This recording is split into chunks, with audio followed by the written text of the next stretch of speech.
Sahar Paz is a Harvard-certified emotional intelligence expert, a seasoned communications executive, and a globally recognized keynote speaker who helps people change the way they connect by changing the stories they tell.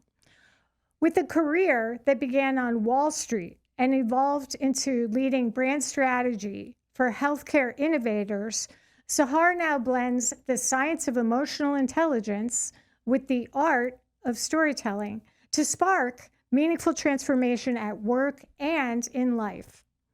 Her talks and workshops equip professionals with tools to communicate more clearly, lead with empathy, and build trust that drives results.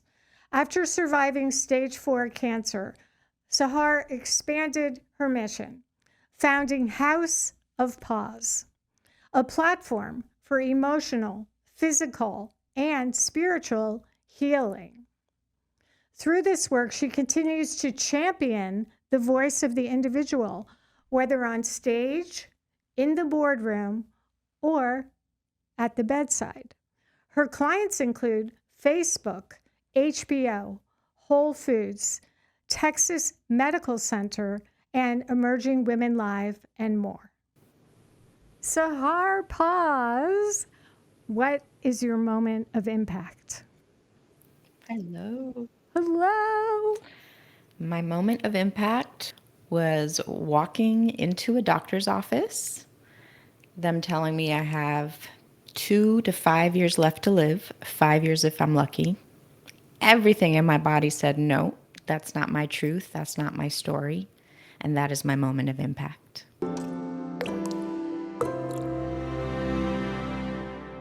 Wow.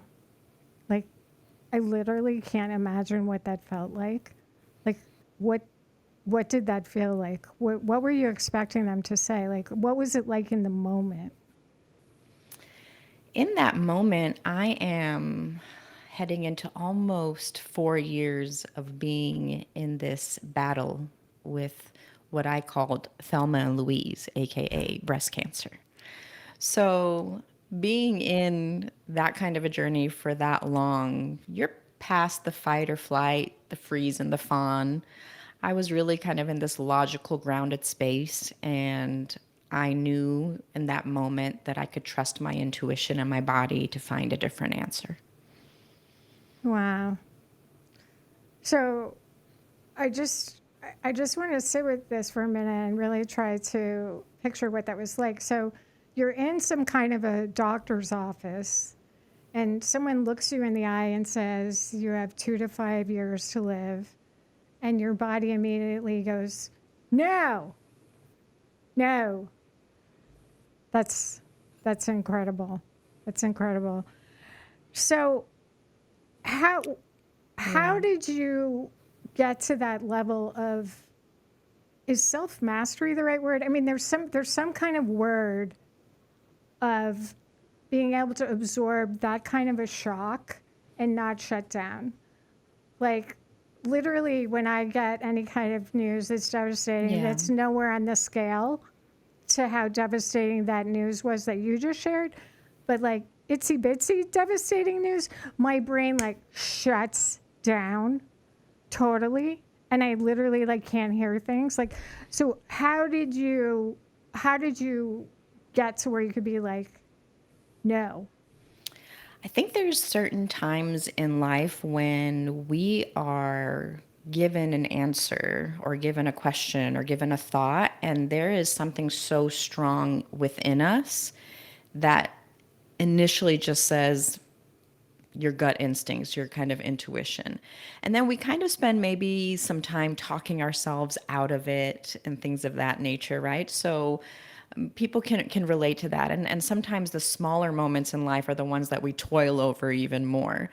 I think the real key here is I didn't talk myself out of it. I really kept with that initial gut feeling. Now, the 4 years prior to that, year 3, 2, and 1, since the beginning of being diagnosed with breast cancer, I had a lot of doubt. I gave a lot of my power away. I brought too many cooks, too many doctors into the kitchen.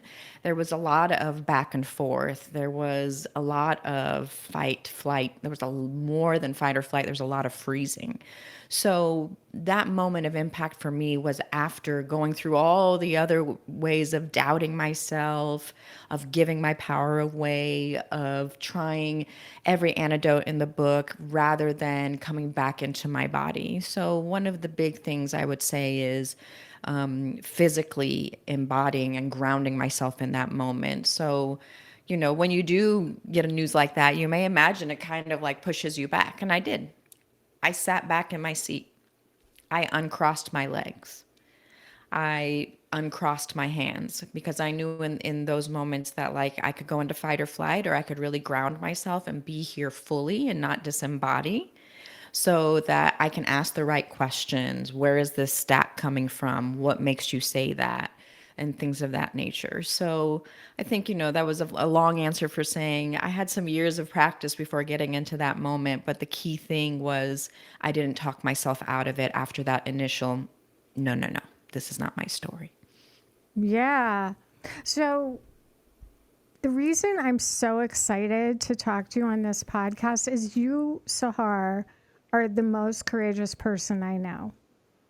Of any decade of my life, in any context, you are the most courageous person. And you bring so much heart. Your courage is fully backed up by your heart. And in this response you just gave about reclaiming your power, that is so inspiring to me. Can you talk more about it?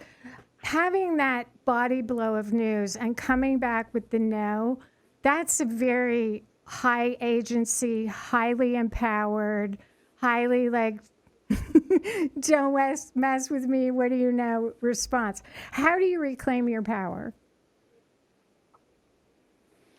It's small moments every day. So it's not this, I think there's kind of like this, people think it might be a big aha moment, but it's starting with smaller no's, with smaller pauses, allowing yourself to sit back in your seat, take a few breaths, understand kind of like the emotional response you're having, and then bringing in some of that logical response, giving yourself space to think. One of the big things is, especially when you get a diagnosis like that, you feel really rushed and pushed to make an answer. And after being in that space for so long, even when I was given life or death news, I knew that I had to give myself space. And so questioning things and being curious is a beautiful, wonderful way of finding that agency. Both creativity and confidence find you when you are seeking it. So you need to make space for those things. You need to find those small experiences and moments in the days where you can step into that agency. I love that frame. So curiosity, compassion, and being just really looking for the small moments of feeling empowered and hopeful. Can we just share with everyone that's going to be worried about your health? Here you are, vibrant, so beautiful, just this majestic presence in so many people's lives, a cherished friend of mine. How are you? I'm feeling great. I'm feeling strong. I walked out of that doctor's office and really felt the agency to make decisions about my health. So I ended up really interviewing and getting an entirely new treatment team. And beyond that, I really began to focus in on resetting my nervous system, meditating every day, doing non-toxic health protocols. And February of this year, I was 90% clear, no evidence of disease, 90%. So there's that little bit left, and I got scans coming up soon, and I'm excited to be 100% clear. And matter of fact, I feel confidently that there is no evidence of disease in this body. There's no evidence of disease in this body. That is so heroic. So everyone stay tuned because we're going to get into it. We're going to unpack all of the things that Sahar did to reclaim her power and her health. So one thing I wanted to ask you was, Mhm. as someone who's on the receiving end of this diagnosis, what is a comforting thing for people to say? I think people struggle with knowing what to say, but they want to express support. What did you find comforting? Because I know you have a ton of friends, a really great family and friends. What is comforting? Yeah. So, we all have different personalities, but I think one thing is pretty universal is that answering the same question for 20 different people can be quite exhausting. So, it's not so much a matter of asking questions, it's more affirmative statements. It's more reminding that person how important they are, how strong they are, how much you believe in them, how much you believe in their body. You know, I would ask my friends like no questions, just send me loving statements, give me updates about your life, send me pictures of what you have going on because I don't want Thelma. So we're not saying the C word. That was one of the first things I did was I had two masses. I said, these are Thelma and Louise. These chicks are on a suicide mission and I'm getting out of this Cadillac. So everybody started calling Thelma and Louise, even all my doctors. So if you want to cuss out Thelma and Louise, actually, I welcome that. But one of the big things was I didn't want the C word to take over the narrative. So it Right. was like, tell me what you're up to, like send me pictures. So again, it's different for everybody, but I would say questions, knock them out. Yeah. That how are you doing? How's it going? How's your spirit? The person who just got diagnosed doesn't necessarily want to answer that same question over and over. They may Yeah. want to talk. Maybe you can be a good listener. Yeah. I wonder if in like the next National Institutes of Health bulletin, it's going to have an article about Thelma and Louise. I think that phrase Oh has my probably caught God. I fire. would love that. Okay. So you talk about reclaiming your power. You talk about, this isn't my first at bat. I've had a series of diagnoses. And you talk about this sea change of this is not what my destiny is going to be. So let's transition to then you had to do lots of things. I think you mentioned, you had to look for non-toxic protocols and things like that. So you became a patient advocate for yourself out of necessity. Share some thoughts with us about that. Were people, their family member, their loved ones getting this? How do you kind of figure that stuff out? Yeah. So, as you can imagine, when you get that diagnosis, the patient themselves depends on the personality.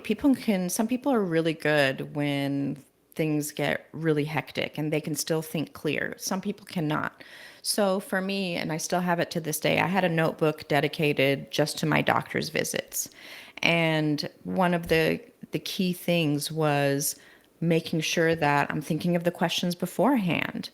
I'm having somebody take notes, even if it's myself. Sometimes I would turn on my voice recorder on my phone. Mm. There's a lot of information that's happening in those doctor's visits. And one of the big things that I say is, let's say you left and, oh, I forgot to ask this question, or they told me this is the next step in treatment. And I just said yes, but I have more questions. You can always go back into that patient portal and ask your questions. Mm-hmm. Even in moments that feel like life or death, you should be able to take that space. So I think having a dedicated notebook or a notes page on your phone, know where you are at in your head. Can you be that person asking the questions and taking the notes, or do you need a friend or family member to come with you? But the biggest thing I want to say is at the end of the day, you are a client of that doctor. Mm. We can respect our doctors and we can also respect our body. And no one has been in your body as long as you. And one of the greatest data points that doctors need to make a treatment plan is how you're actually feeling. So really begin to understand and get to know and have a relationship with your body. There's a lot of us that are rushing through life and are disembodied. And so that's something, once you get a diagnosis, those body scans, just scanning yourself from head to toe, toe to head, and really beginning to build this relationship where you and your body you're listening, first of all, but you can also talk to it. That is profound. And I have to share that I recently participated in a guided meditation led by you with some somatic work. And I was unfamiliar with these, and you gently walked us into the practice. And one of the practices you did was this body scan, which was so helpful. It was so interesting. And I really loved it. So I'm so glad that you had that chance to share that advice. So let's go. Let's go super philosophical, shall we? Okay. Let's do it. So one of the things I've heard you talk about is early on, when you had these initial diagnoses, your energy went to wanting to be healed, like an external force, like Western medicine, doctors, Western protocols, we're going to heal you. And then you flipped the script and you said, no, actually, I'm going to invite in being fully healed. I'm going to internally invite that in. And oh man, we could talk the whole hour on that. Talk to me about that. Oh my gosh. It's so Yes. deep. It is. A month before I got diagnosed, a good friend of mine, a childhood friend, both of us were born in Tehran, Iran during the War and Revolution, sent me a book, The Body Keeps the Score, and it talks about papillary diseases for those with complex PTSD. And I got papillary carcinoma. So I knew that my body was holding on to an energy of the past. It was remembering. And when I went through, what they call the gold standard of care, so you have breast cancer, there is this, specific chemo they're going to give you. There's kind of this protocol that's already put into play. And the chemo didn't work for me. I was a little bit more than halfway through when I began feeling the masses not shrinking, when the heat and the itching and the pain were starting to come back.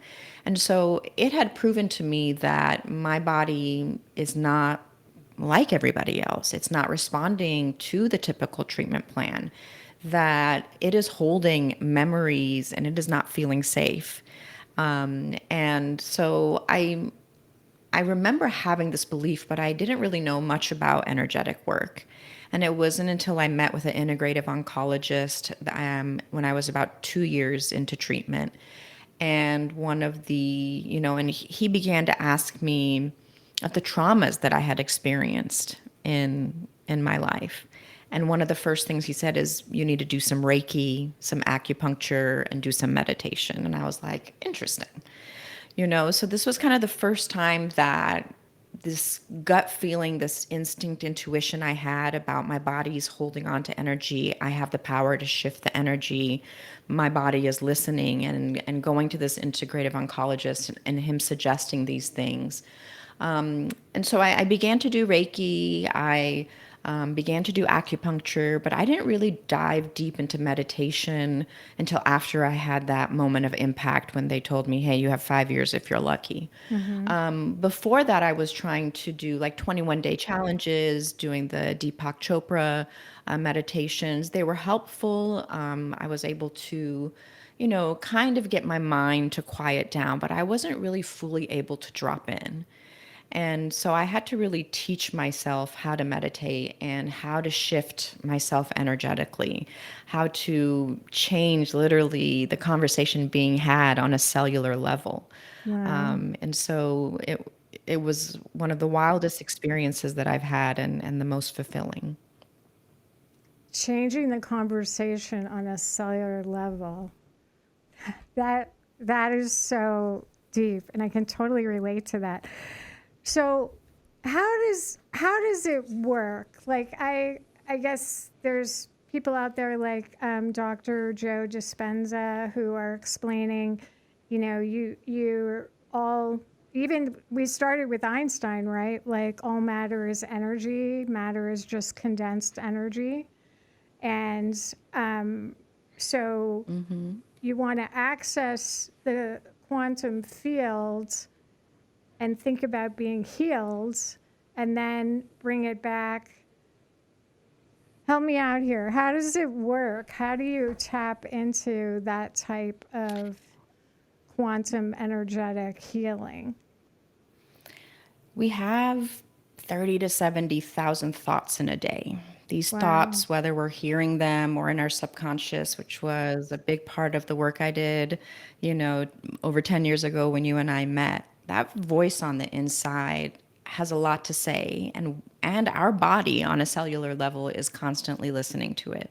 And each cell has a little energy center.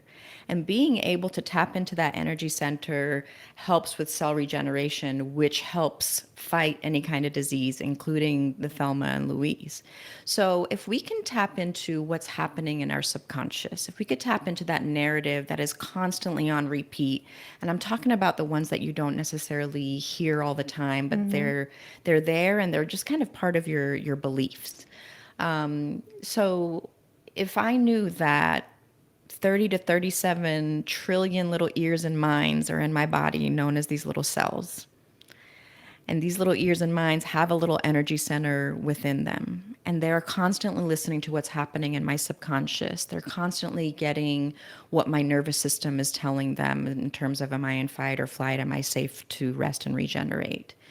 I knew that I needed to reprogram my subconscious. I needed to tap into that energy. There's a lot of folks that could get into it scientifically. For me as a patient advocate, I can tell you how I was able to actually teach myself to get into that space. And that's really where my magic resides. But there is a lot of science in it, and I think Dr. Joe Dispenza is a great person who really breaks it down.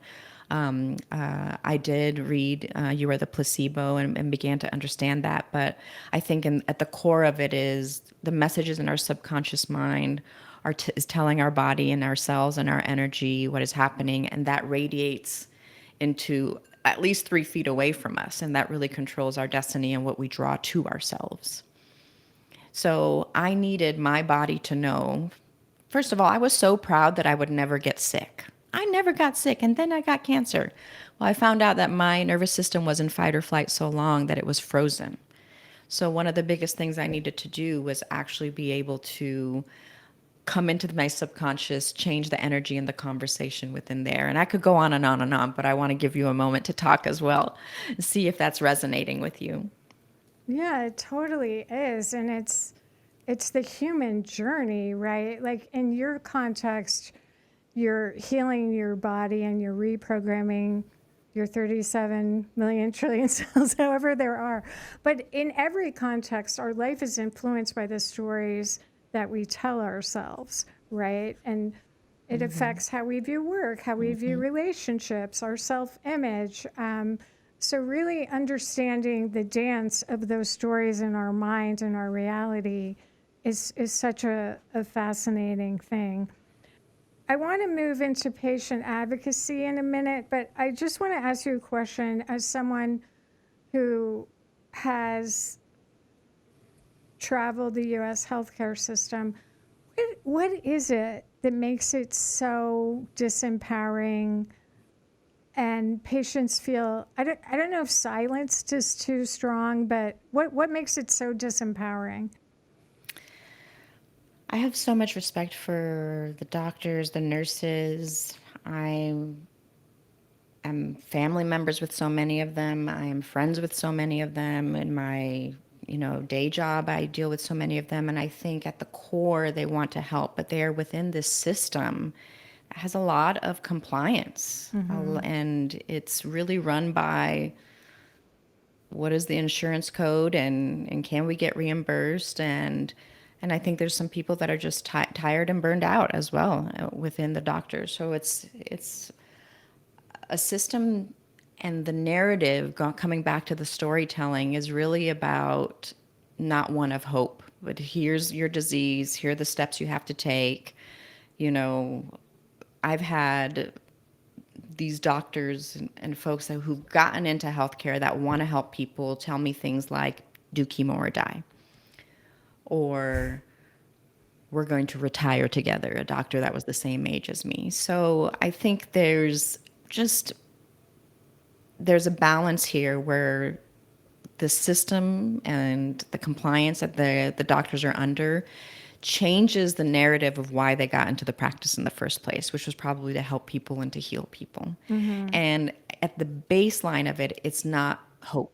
There's a gold standard of care and there are steps that you need to take, and here's what you can do, and that's it. There isn't this hope. There isn't this empowerment of what you can do yourself beyond just the medication to be able to heal. It's a little bit one-sided, and I think that's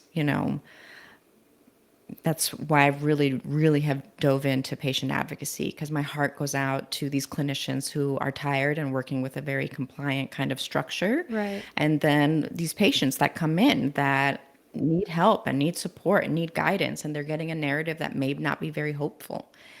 So, Yeah.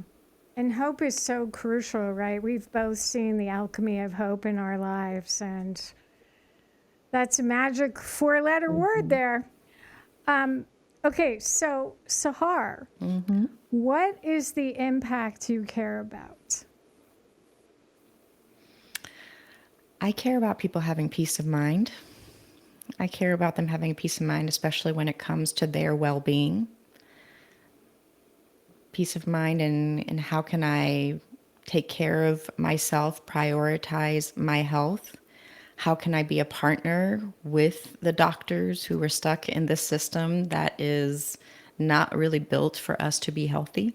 And so that peace of mind is big for me. Yeah, I love that. That's kind of everything, right? Peace of mind. I've heard you talk about how you really want to focus in on the healthcare system, but also on the corporate setting, and try to help all people, but maybe particularly women and women of color in the corporate setting, really try to protect their well-being. Can you talk a little bit about why that's important to you and how you approach that? Yes.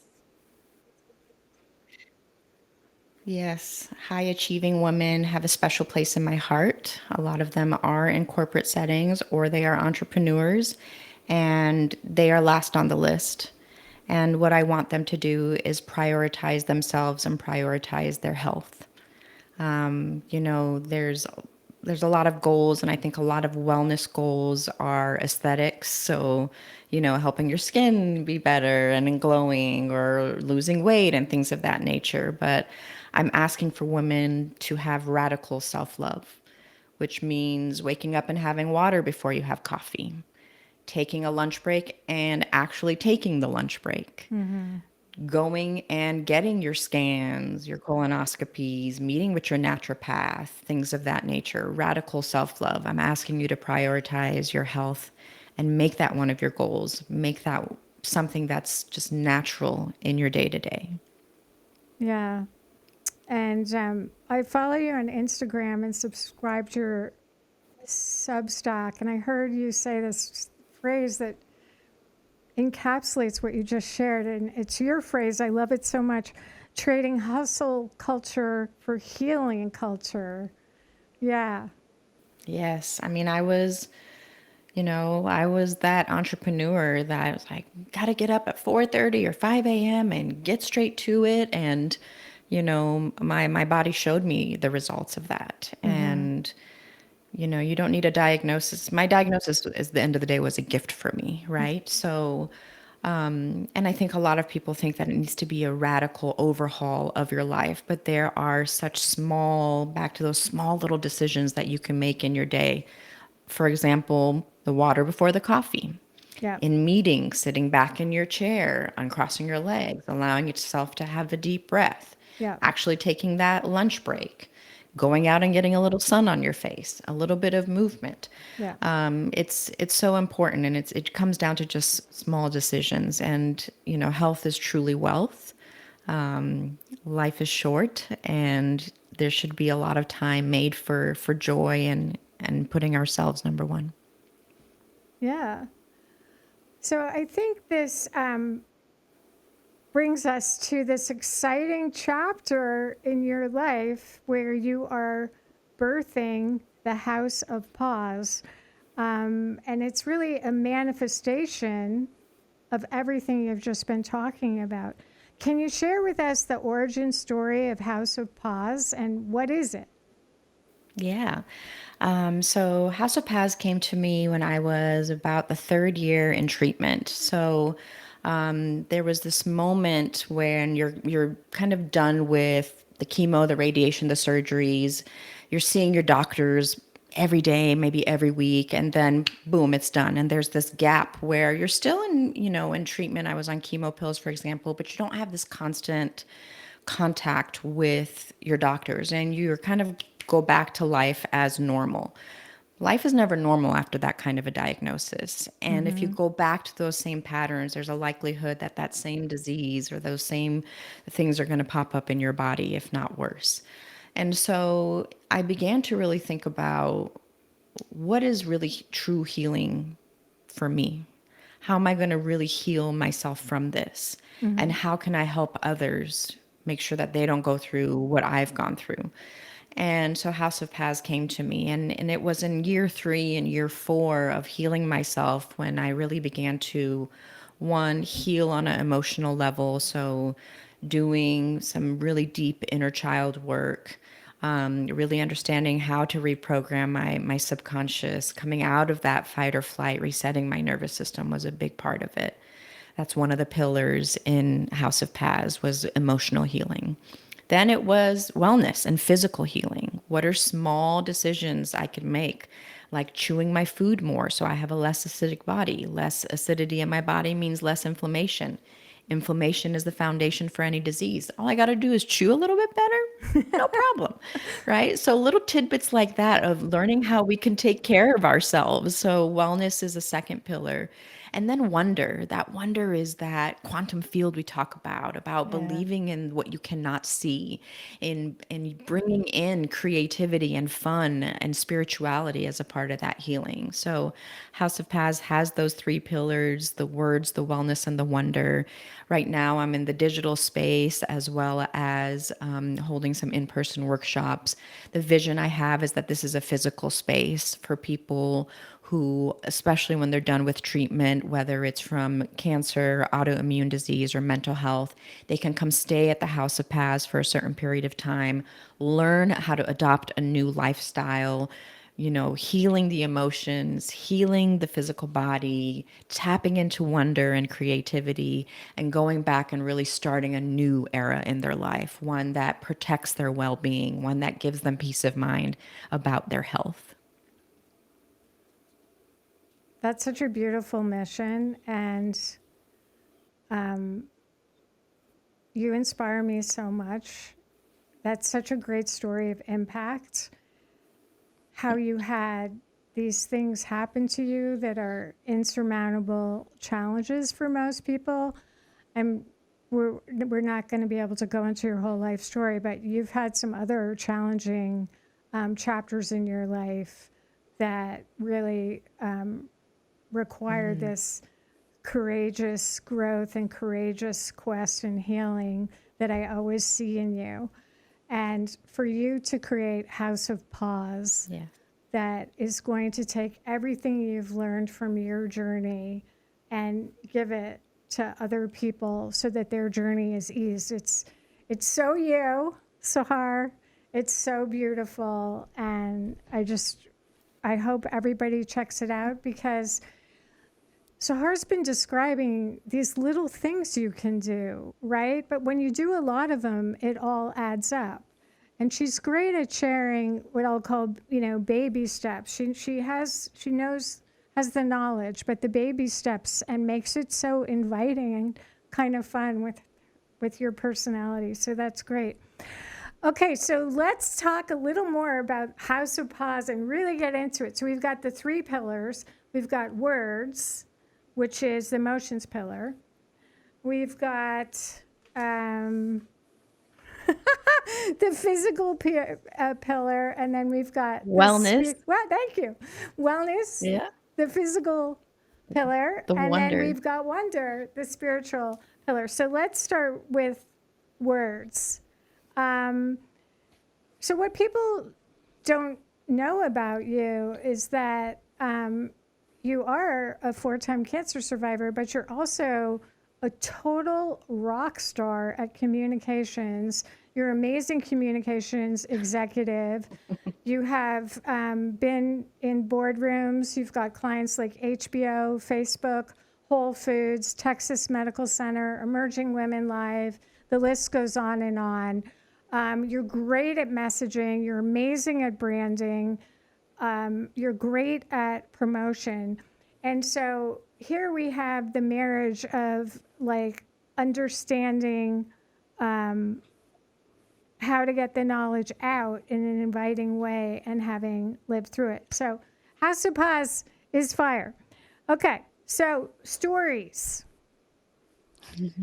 What are the stories that we tell ourselves? Well, you talked about it a little bit earlier, but why are they why are they a pillar? So for me, the words and the stories are, do you ever feel like you're living Groundhog's Day? Yes. Year after year, maybe you're meeting new people or you're getting a new job or you've even gone to a new city, but you feel like it's the same thing over and over. I certainly had that Yes. experience.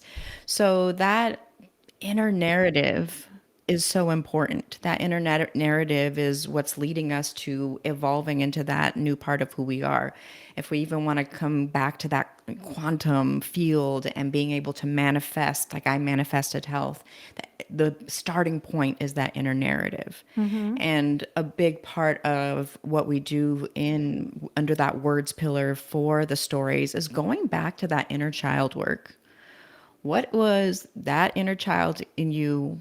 What are those narrative that they picked up? There's this particular time between when we're born and when we're 7 where we really pick up a narrative when our hormones are forming, but it happens again in our teens when we're going through puberty. And these 2 times in our life like have these super highways in our brain where these same messages and stories are repeating, and some of these are blocking us from evolving. Some of these are actually making us sick.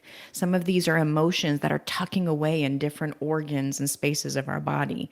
And so that emotional pillar, that words pillar is really about diving into that and understanding and finding your inner voice and figuring out, hey, how's it speaking to you? What is the tone? Is it something that's always thinking in black and white? Is it fortune telling an end that's not really the reality?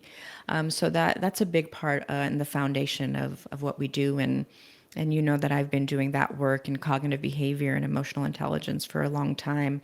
It bleeds into me being a communications executive and being able to write stories on behalf of, a lot of scientific companies. So it from companies to humans, the same person that stands in the bedroom stands in the boardroom. We need to understand what are our beliefs and how are they manifesting into illnesses, into harboring emotions that just don't serve us anymore. Yeah. In fact, I think I met you originally in Boulder when you were speaking at Emerging Women Live, and you were talking about how finding your voice is becoming your own healer and really talking about empowering women. And obviously, all the same messages apply to men too, right? Just having the sense of agency of what do you want to make happen in your life? What's the impact that you care about? And then going out and getting it. And so you are also a Harvard trained emotional intelligence expert as well. So you bring a lot of experience about EQ and how things can be better in workplace settings for all professionals. Mm-hmm. So let's go to the Mm-hmm. wellness physical pillar. Um, I saw in one of your videos, maybe it was the Substack, that you were talking about. I love how you put it, being a reformed people pleaser. And I am one too. And I suspect there's a few people listening to this podcast that can identify with that.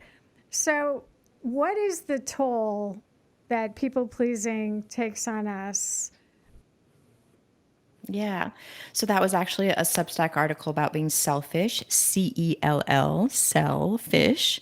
And it was how people pleasing is actually telling ourselves, hey, don't regenerate because we actually said yes to everybody else but us.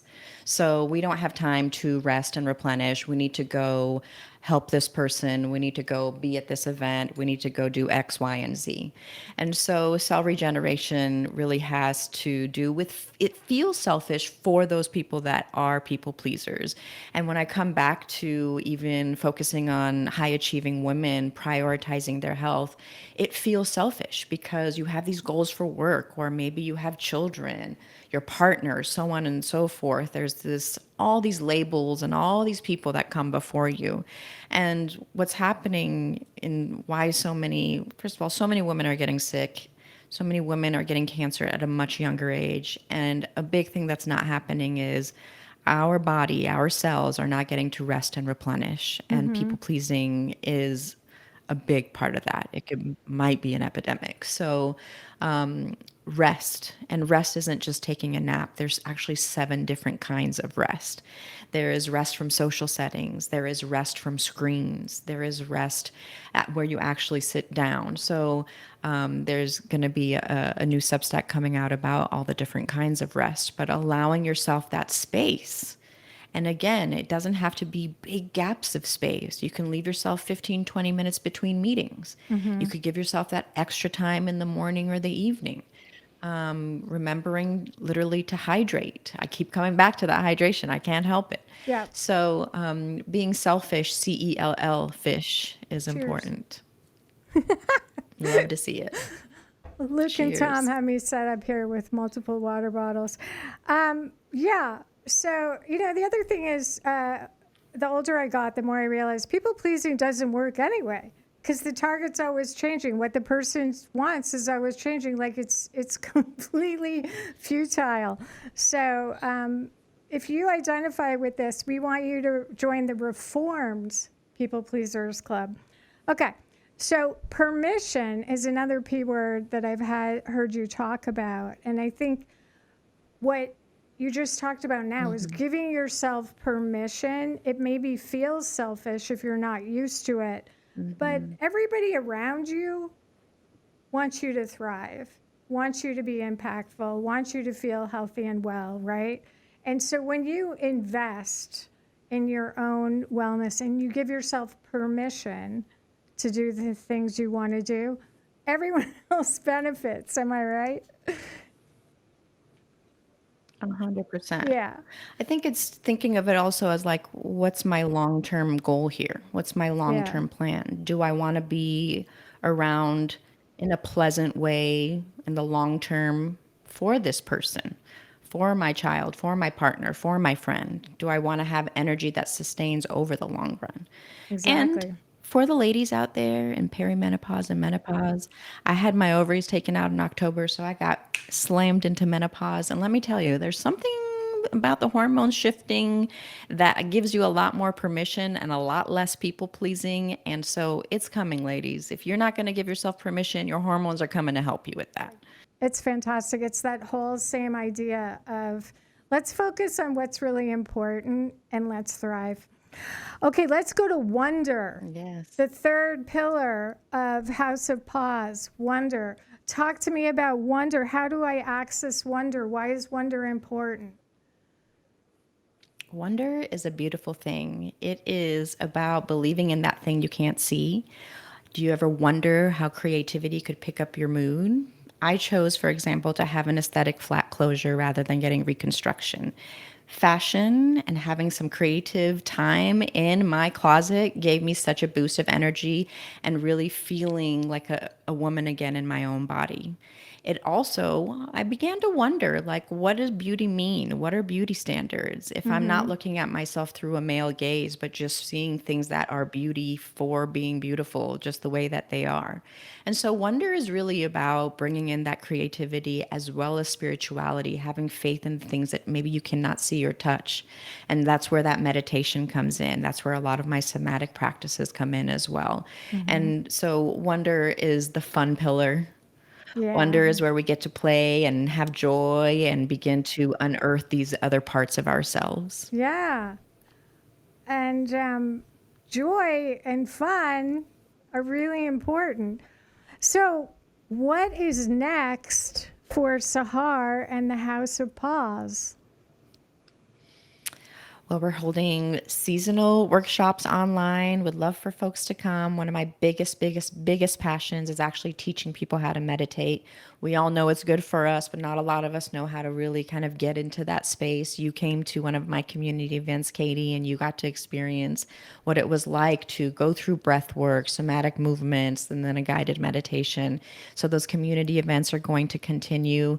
I really want to teach people how to meditate. I believe it is a game changer for health and well-being, for getting out of being a people pleaser, for tapping into that agency and all of the things that we talked about. It's really key. So if you want to keep an eye out for those community events or online events, would love to have you there.